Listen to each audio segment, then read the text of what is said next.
Why did the United States attack Libya, Iraq, Afghanistan, and Yemen?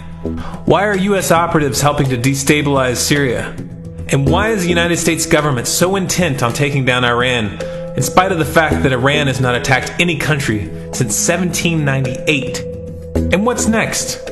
What are we headed for? When you look at the current trajectory that we're on, it doesn't make any sense at all if you evaluate it based on what we're taught in school. And it doesn't make any sense if you base your worldview on the propaganda that the mainstream media tries to pass off as news.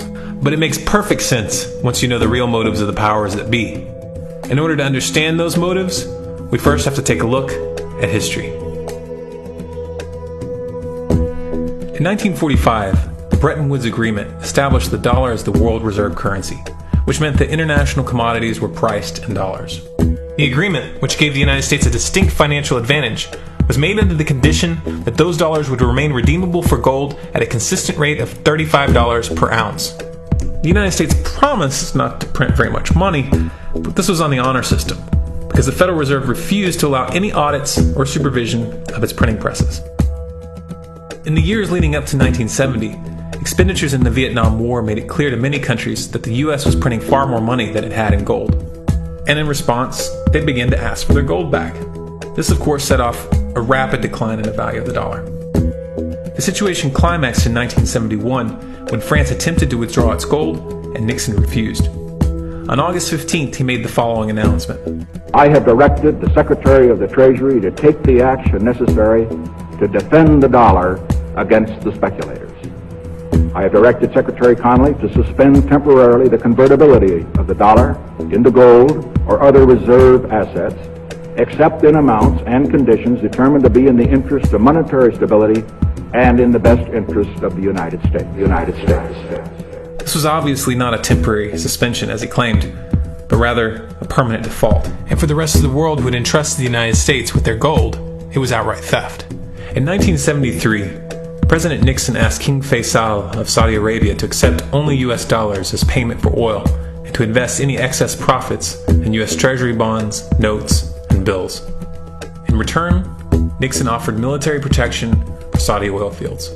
The same offer was extended to each of the world's key oil-producing countries, and by 1975, every member of OPEC had agreed to only sell their oil in U.S. dollars. The act of moving the dollar off of gold and tying it to foreign oil instantly forced every oil-importing country in the world to start maintaining a constant supply of Federal Reserve paper. And in order to get that paper, they would have to send real physical goods to America. This was the birth of the petrodollar. Paper went out, everything America needed came in, and the United States got very, very rich as a result. It was the largest financial con in recorded history.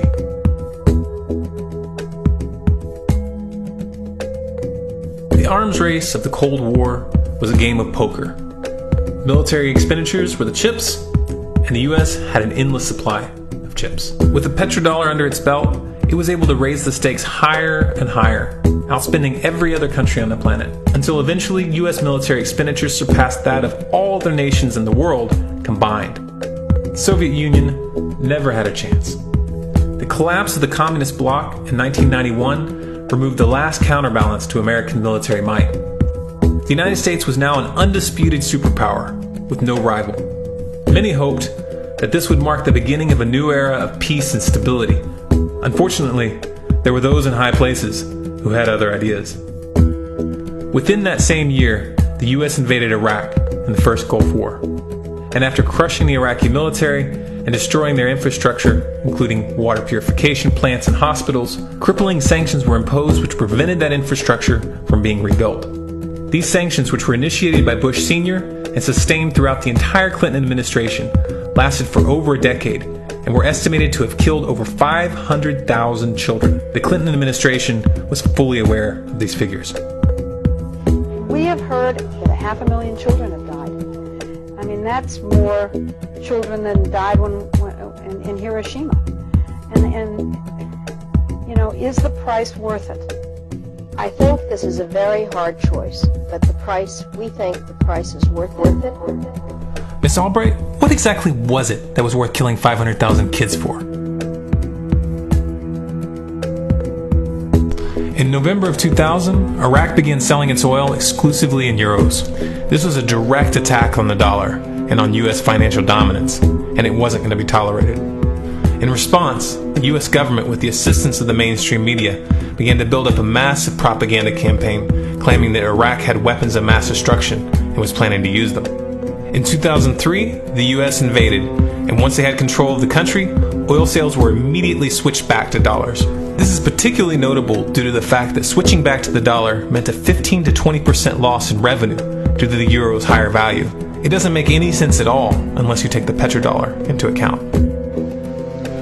So I came back to see him a few weeks later, and by that time we were bombing in Afghanistan. I said, "Are we still going to war with Iraq?" And he said, "Oh, it's worse than that." He reached over on his desk, he picked up a piece of paper, he said, I just got this down from upstairs, meaning the Secretary of Defense's office today, and he said, "This is a memo that describes how we're going to take out 7 countries in 5 years, starting with Iraq and then Syria, Lebanon, Libya, Somalia, Sudan, and finishing off Iran. Let's take a look at the events of the past decade and see if you see a pattern. In Libya, Gaddafi was in the process of organizing a bloc of African countries to create a gold-based currency called the dinar, which they intended to use to replace the dollar in that region. US and NATO forces helped destabilize and topple the Libyan government in 2011, and after taking control of the region, US armed rebels executed Gaddafi in cold blood and immediately set up the Libyan central bank. Iran has been actively campaigning to pull oil sales off of the dollar for some time now, and it has recently secured agreements to begin trading its oil in exchange for gold. In response, the US government, with mainstream media assistance, has been attempting to build international support for military strikes on the pretext of preventing Iran from building a nuclear weapon. In the meantime, they established sanctions which US officials openly admit are aimed at causing a collapse of the Iranian economy. Syria is Iran's closest ally, and they are bound by mutual defense agreements. The country is currently in the process of being destabilized with covert assistance from NATO, and though Russia and China have warned the United States not to get involved, the White House has made statements within the past month indicating that they are considering military intervention. It should be clear that military intervention in Syria and Iran isn't being considered.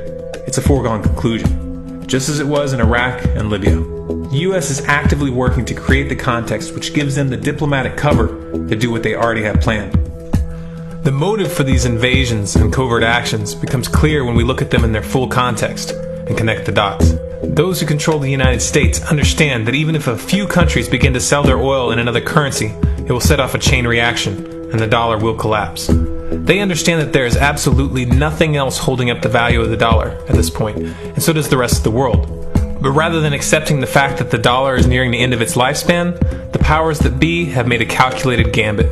They have decided to use the brute force of the US military to crush each and every resistant state in the Middle East and Africa. That in itself would be bad enough, but what you need to understand is that this is not going to end with Iran. China and Russia have stated publicly and on no uncertain terms that they will not tolerate an attack on Iran or Syria. Iran is one of their key allies, one of the last independent oil producers in the region, and they understand that if Iran falls, then they will have no way to escape the dollar without going to war. And yet the United States is pushing forward in spite of the warnings. What we are witnessing here is a trajectory that leads straight to the unthinkable. It's a trajectory that was mapped out years ago in full awareness of the human consequences. But who was it that put us on this course? What kind of psychopath is willing to intentionally set off a global conflict that will lead to millions of deaths just to protect the value of a paper currency? It obviously isn't the president. The decision to invade Libya, Syria, and Iran was made long before Obama had risen to the national spotlight. And yet, he's carrying out his duty just like the puppets that preceded him. So who is it that pulls the strings? Often the best answer to questions like this are found by asking another question. Qui bono? Who benefits? Obviously, those who have the power to print the dollar out of thin air have the most to lose if the dollar were to fall. And since 1913, that power has been held by the Federal Reserve. The Federal Reserve is a private entity owned by a conglomerate of the most powerful banks in the world. And the men who control those banks are the ones who pull the strings.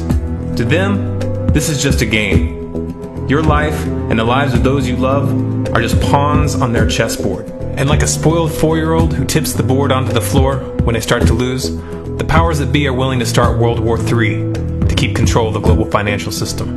Remember that when these wars extend and accelerate. Remember that when your son or your neighbor's son comes back home in a flag-draped coffin. Remember that when they point the finger at the new boogeyman. Because the madmen who are running this show will take this as far as you allow them to. So how much time do we have left? It's a question I hear constantly, but it's the wrong question.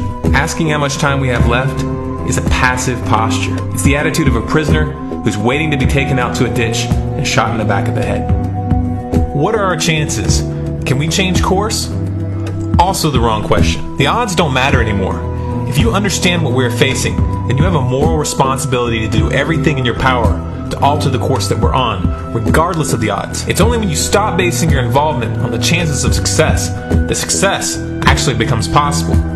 To strip the ill-begotten power from the financial elites and to bring these criminal cartels to justice will require nothing less than a revolution. The government is not going to save us. The government is completely infiltrated and corrupt to the core.